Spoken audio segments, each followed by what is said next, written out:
Now let's visit a fourth-generation roadside farm market in Utica, Kentucky.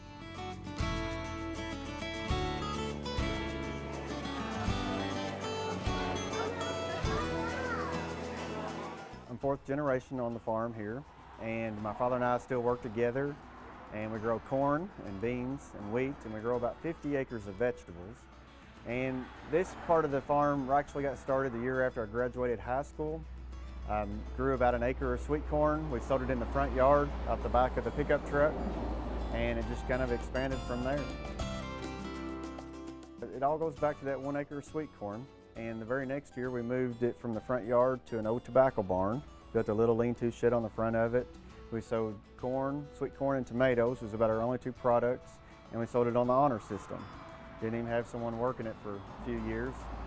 In 2000 we started growing pumpkins, and that's when the market really started growing, and that's really when we honestly started treating it like a real business.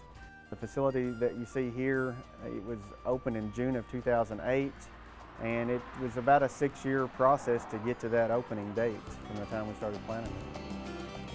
Value-added products is what's so special about this market. We have products from all over the state of Kentucky, and we are also making our own bread, and we make our own homemade fudge that's made weekly. The bread's made daily, so it's fresh, and we're making about 12 different kind of breads, making jalapeno cheese bread, apple bread, and just many others.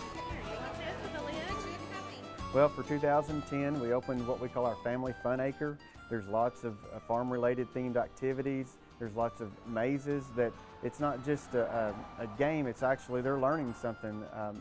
Mazes with instructions they have to follow.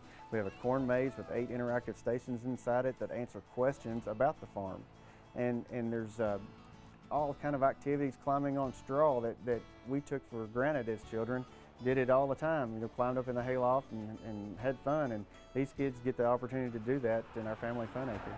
And we teach them about the honeybees and the importance of the pollen, what they do for us as far as pollination goes. We do spring planting tours where we actually start with the seed. They get to plant their own seeds to take home. And so they learn about that planting process, the growing, and then they can come back in the fall and learn about the harvest process and what goes on there. They are disconnected from the farm life, and the more that we can bring that into the classroom and teach them, I think that we're better off to do so. We read to the kids every day, and there's no way they can understand what is inside a book until we can take them into an area and let them see for themselves. Because we do have some children that do come from farms, and we have other children that do not, and it just, we never know what they're going to be or what they want to be when they grow up. And the more that we can give them, the more that we can teach them and let them see and feel and touch, the better off that we are. Education about the farm, that's what we're trying to do here. So many kids don't even have the opportunity to even step foot on a farm anymore. And we've opened our farm up for these children so they can actually see it and feel it and hear about it and learn about it. People want to know where their food comes from these days. They want to know that it was grown locally. They want to know how it was grown, and we can tell them that. You know, they ask us questions, we can tell them exactly how we grew it and where we grew it. And they just want to know where it's coming from and want to know that it's not being shipped for thousands of miles before it comes to them.